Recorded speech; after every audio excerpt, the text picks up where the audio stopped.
Okay, the next one we're going to talk about is how to complete a rate table and then graph it on a graph. So the ratio of salamanders to frogs is 2 to 6. So for every two salamanders, there's 6 frogs.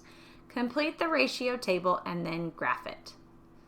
Okay, so 2 salamanders for every 6 frogs. Well, if 2 salamanders is 6 frogs, then how many frogs for every 1 salamander? So I know that 2 divided by 1,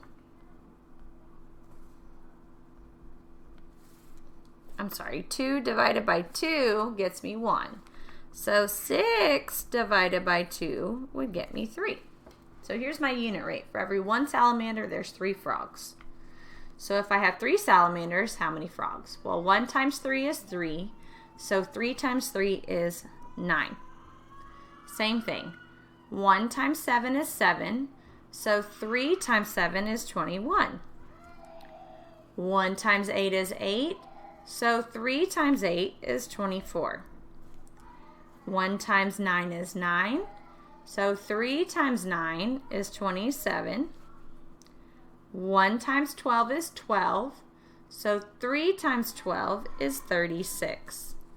So I've completed my ratio table.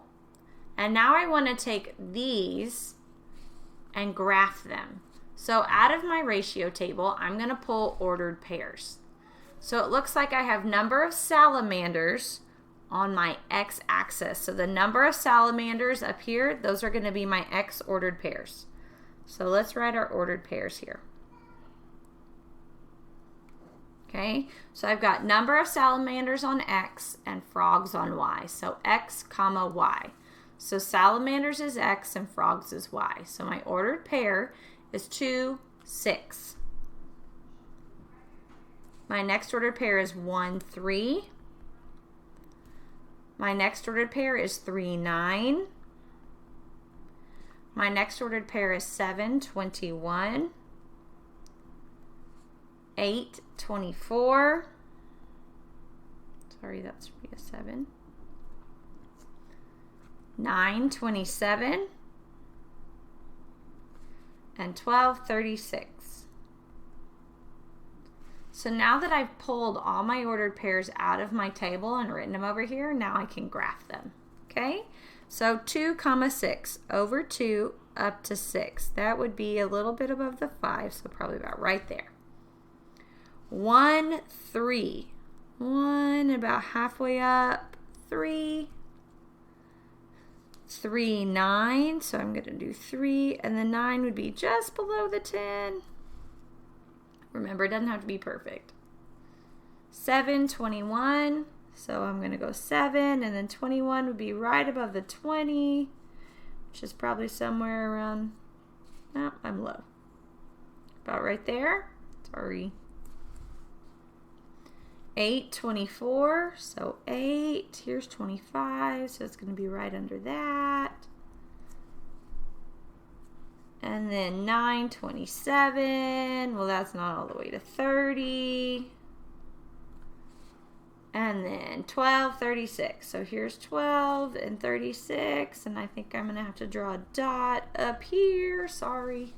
Okay, but 12, 36. So as you can see, I've not very prettily, okay, I've graphed my ordered pairs. So basically your goal here is to be able to take a word problem, finish a ratio table or a rate table, finish it, pull your points out into ordered pairs, and then graph your ordered pairs. Okay, so that's how you finish a rate table, create ordered pairs, and then graph it. Let's do one more example. Okay, our next example.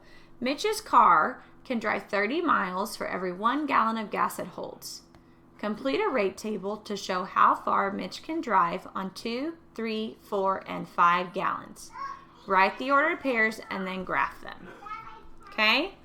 So I'm going to use a marker this time. Maybe that'll help a little. So we know that Mitch can go 30 miles for every 1 gallon of gas. Oops, I messed this up. This should be gallons. And this should be miles. Sorry. Okay, so on 1 gallon of gas, Mitch can go 30 miles. So in 2 gallons, he can go 60 miles. 3 gallons would be 90. 4 gallons, 120. 5 gallons would be 150. What about 10 gallons though? Well, 1 times 10 is 10. So 30 times 10 would be 300. What about 20? Well, 1 times 20 is 20. So 30 times 20 would be 600. Okay, so I've completed my rate table. Now what I want to do is I want to pull out my ordered pairs and write them. So let's just do the ordered pairs 1 through 5. Okay, so I noticed that the number of gallons is my X value, and the number of miles is my Y. So X, comma, Y is my ordered pair, X and Y. So that would be 1, comma, 30, 260, 390, 4, 120,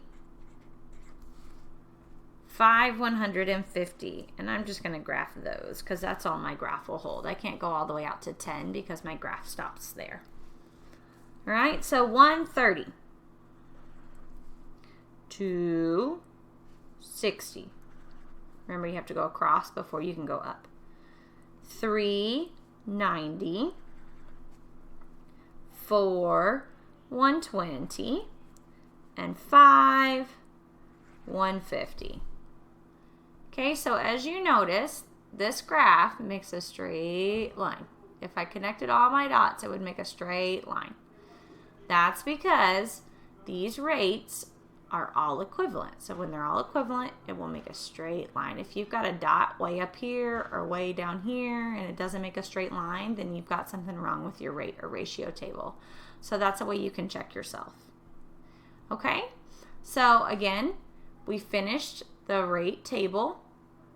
Then we pulled ordered pairs out of our rate table and graphed them.